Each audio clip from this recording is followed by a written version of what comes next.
कहानी घमंडी गधे की। दो व्यापारी जंगल से गुजर रहे थे। एक जौहरी था और दूसरा लोहे का व्यापारी। दोनों के पास एक गधे थे।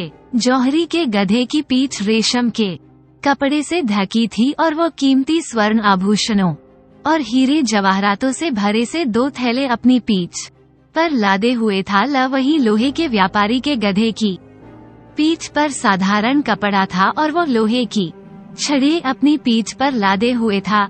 जौहरी के गधे को इस बात का घमंड था कि वो स्वर्ण आभूषण और हीरे जवाहरात लाद कर ले जा रहा है।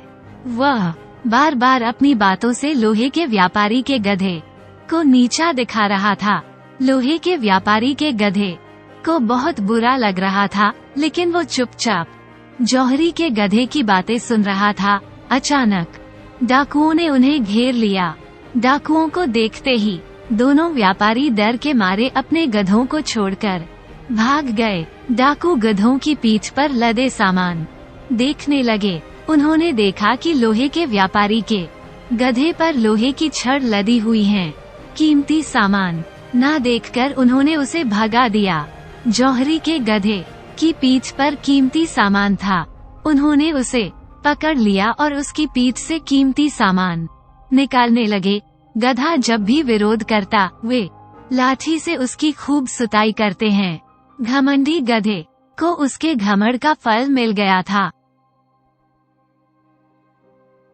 सीख, जीवन में कभी घमंड नहीं करना चाहिए।